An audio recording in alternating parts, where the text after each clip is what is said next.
Simcha, celebration, Simcha, Simcha, celebration of life. Hello, welcome to Simcha, a celebration of life. I'm Nikki Wallman. Niggunim are Jewish religious songs or melodies which are intended to move beyond words, to express that which cannot be expressed through language.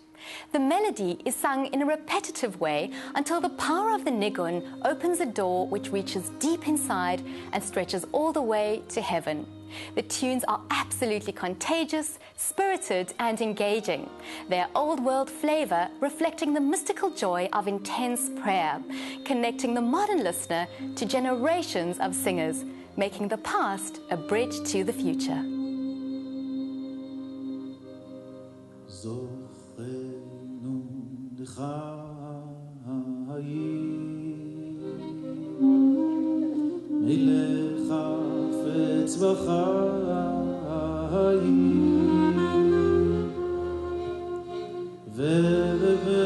ובחוטבינו בספר החיים למענך אלוהים חיים.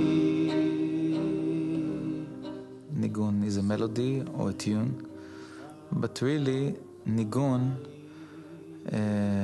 for Jews and especially for Hasidim is not exactly a melody and not exactly a tune, but something special, because the main situation that you meet Niggun is only when you sing it. It must become from the deep place of your soul and go out through the tongue, through the throat, and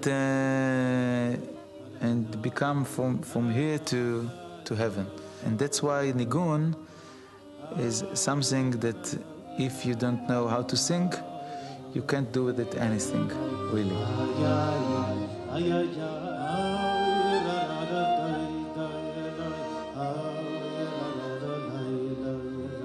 בעצם ניגון זה דבר שהוא קצת שונה לפי טעמי ממוזיקה עולמית אחרת, בזה שמוזיקה זה דבר שהיא פועלת רוחנית על כל בני אנוש בעולם.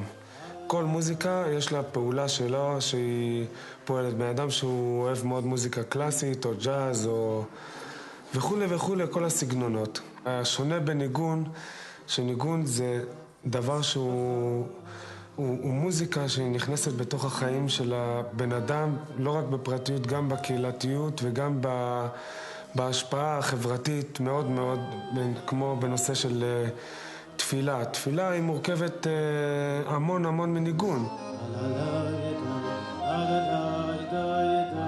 Niggun that you love, Niggun that tell you something, and when you start to sing it,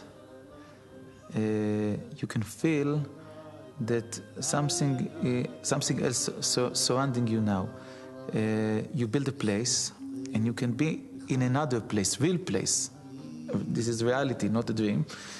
But this is a subjective reality of the Niggun. I will tell you a little story that a woman that works here in our place, in the Golan, told me her father was a Chassid of Alexander. His name was Shraga Feibel Pansky. And he was in the Holocaust. And she, when she was a girl, she saw that he always sings the Niggunim. And she asked him when she grew up, she asked him, why do you sing? Always sing, why? He told her, listen to me, you know that the Germans send us, all the Jews in the last months of the war, from Poland to Germany, send us in the death marches, but I decided that they will not break me.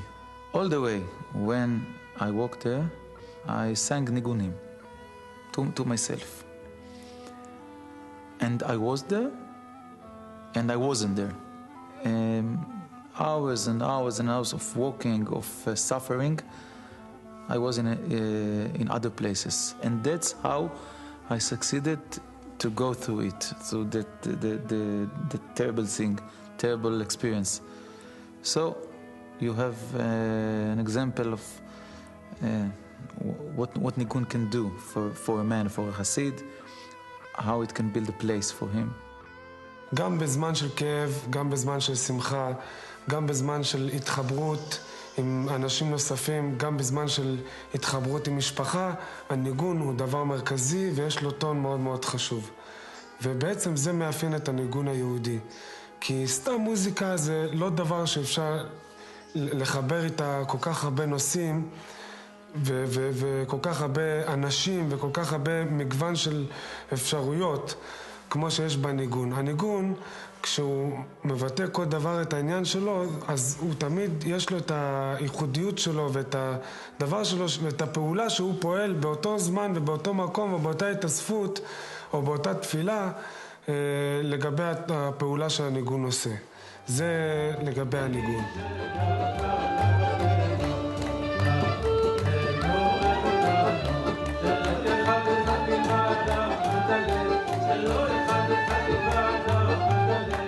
When Hasidim sing together a Niggun, they can sing it for 20 minutes or 30 minutes. And the Niggun has only one short musical subject that is not long than half a minute. But they can sing it half an hour. Why? When we, one day, start to sing, they go into a trip, into a spiritual trip. And any time that they repeat it, they go to a new level. Then we start here, and we sing the same thing, but now we will sing it again in a higher level and a higher place. And again and again and again, while we sing it, we forget ourselves. And I think that sometimes when we think together, we help each other to do it.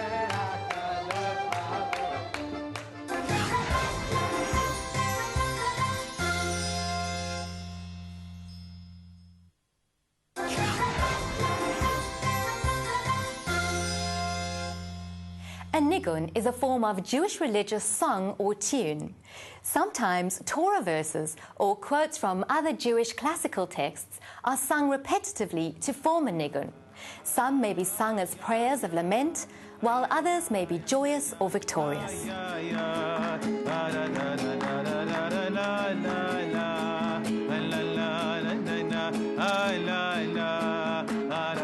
The main situation that Hasidim sing Nigunim is the Itvaadut or the Tish, when they sit together with the rabbi or without the rabbi, doesn't matter.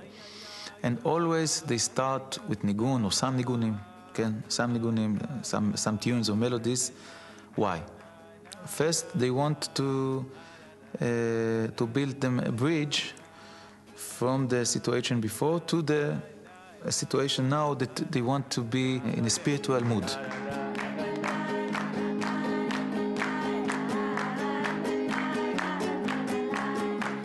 What is the exact mood? Depends. They are on Shabbos, they are in a happy situation, sad situation, but they want to be together. And when they sing together, they feel that they become to be a unit that goes spiritually in one direction, in the same direction. And we start to sing. The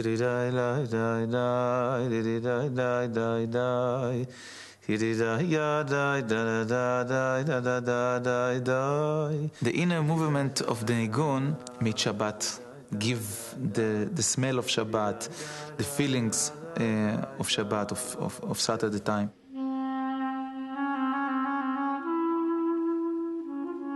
When we pray, we use words. When we take the Niggun, we want something to let it be heard to God. Okay? That is not exact word, but this is a very very important feeling or idea that you can't bring out with a word, with one word, with two words, with a sentence. You can't do it. Only a Niggun that made something very deep can bring it. So when we sing together, we are really praying together like in the minyan. But this prayer is the prayer of the soul, the prayer of our feelings, not our words or not our minds.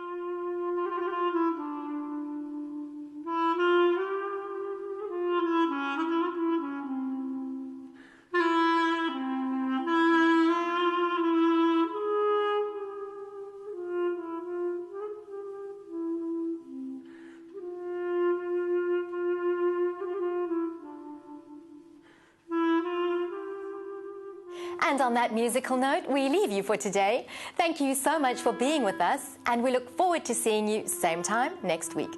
As always, from me, Nikki, and the team, shalom, and have a safe and peaceful week.